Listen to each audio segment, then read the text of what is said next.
उत्तर प्रदेश की 80 लोकसभा सीटों में से हाई प्रोफाइल सीट अमेठी में बड़ा उलटफेर हुआ है। अमेठी सीट पर स्मृति ईरानी को कांग्रेस के किशोरीलाल शर्मा ने हराकर पूरे देश को चौंका दिया है। स्मृति की हार राहुल की पिछली हार से बड़ी है। स्मृति ईरानी 1 लाख से ज्यादा वोट से हारी है। कांग्रेस के चाणक्य कहे जाने वाले किशोरीलाल शर्मा अभी तक पर्दे के पीछे रणनीति बनाते थे। किशोरीलाल पहली बार चुनावी मैदान में उतरे और इतनी बड़ी जीत हासिल की।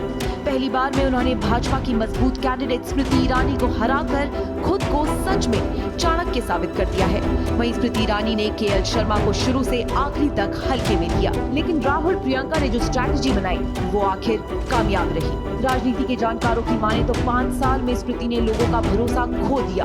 अमेठी में लोगों में स्मृति ईरानी के लिए अंदर ही अंदर गुस्सा था, इसलिए लोगों ने उन्हें सबक सिखाने के लिए वोट को हथियार बनाया। वहीं अमेठी के वोटर का अंडर करंट समझने में भाजपा भी पूरी तरह चूक गई। इसके कई और कारण हैं जिन्हें आप उंगलियों पर ही गिन सकते हैं, जैसे कि स्मृति का कार्यकर्ताओं में उठना बैठना कम हो गया था। इन्होंने घर भले ही अमेठी में बना लिया था, लेकिन ये ज्यादातर समय दिल्ली में ही रहती, जबकि आम आदमी अपने सांसद से मिलकर अपनी समस्या बताना और समझना चाहता है। लेकिन स्मृति का गिनती के कार्यकर्ताओं के साथ ही सीधा संपर्क था। उनका निचले कार्यकर्ताओं से मिलना जुलना बहुत कम हो गया। इसी वजह से कार्यकर्ताओं ने दिल से जुड़कर काम नहीं किया।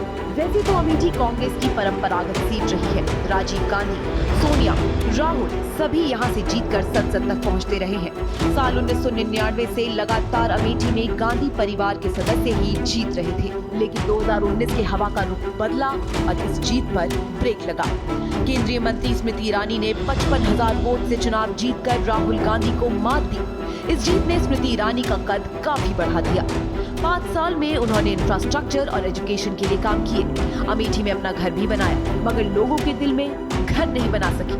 आम लोगों का इनसे मिलना आसान नहीं था। इससे उलट केएल शर्मा बहुत सादगी वाले शख्स हैं। आम नागरिक की तरह वे चौक चौपाटी पर उठना बैठना करते हैं। आपको याद होगा कि नामांकन की आखिरी तारीख से 1 दिन पहले राहुल गांधी के टिकट का ऐलान हुआ। ऐन वक्त तक क्लियर नहीं था कि अमेठी से लड़ कौन रहा है, जबकि किशोरीलाल शर्मा लंबे समय से अंदर ही अंदर अमेठी सीट पर चुनाव की तैयारियां कर रहे थे। आम लोगों से मिलकर उनकी समस्या सुन रहे थे। तो शायद लोगों ने वोट देते समय यही सोचा कि क्यों ना अपने आदमी को चुना जाए। वहीं स्मृति ईरानी अपनी जीत को लेकर ओवर कॉन्फिडेंट दिख रही थी। अमेठी में बीजेपी चुनावी माहौल सेट नहीं कर सकी और इसकी भी वजह है। अमेठी में सांसद बनने के बाद स्मृति ने कई ऐसे कदम उठाए जिससे लोग गुस्से में थे।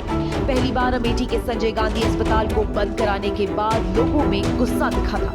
आरोप ये भी लगे हैं कि अमेठी के लोगों को लगातार इग्नोर किया जा रहा था। वहीं स्मृति ईरानी का बड़बोलापन भी लोगों को पसंद नहीं आ रहा था। वे कई बार सियासी मंचों से गांधी परिवार के लिए ऐसे शब्दों का इस्तेमाल करती थी जो लोगों को खटकते रहे, और कांग्रेस इसी गुस्से को वोट में बदलने में कामयाब रही। वजह एक और है।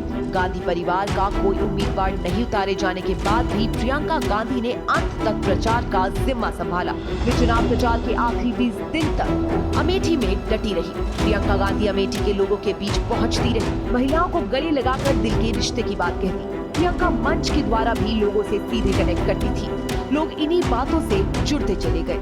यहाँ इस बात का जिक्र करना भी जरूरी है कि साल 2019 के चुनाव में अमेठी को बीजेपी ने नाक का सवाल बनाया हुआ था और पूरे भाजपा कैडर ने स्मृति ईरानी को चुनाव लड़ाया था, जबकि 2024 के चुनाव में भाजपा ने अमेठी के चुनाव को खास तवज्जो नहीं दी। उनके फोकस में रायबरेली रहा। अमेठी में स्मृति कैंपेनिंग में अकेली दिख रही थी। वोटिंग से पहले अमित शाह और सीएम योगी अमेठी में कैंपेनिंग के लिए पहुंचे, मगर बहुत असरदार नहीं दिख सके, और यही वजह है कि अमेठी सीट पर बीजेपी को बड़ी हार का सामना करना पड़ा। श्रेष्ठ उत्तराखंड पर खबरों से जुड़े रहने के लिए चैनल को सब्सक्राइब और लाइक करें, बेल आइकन दबाएं और देखते रहें श्रेष्ठ उत्तराखंड।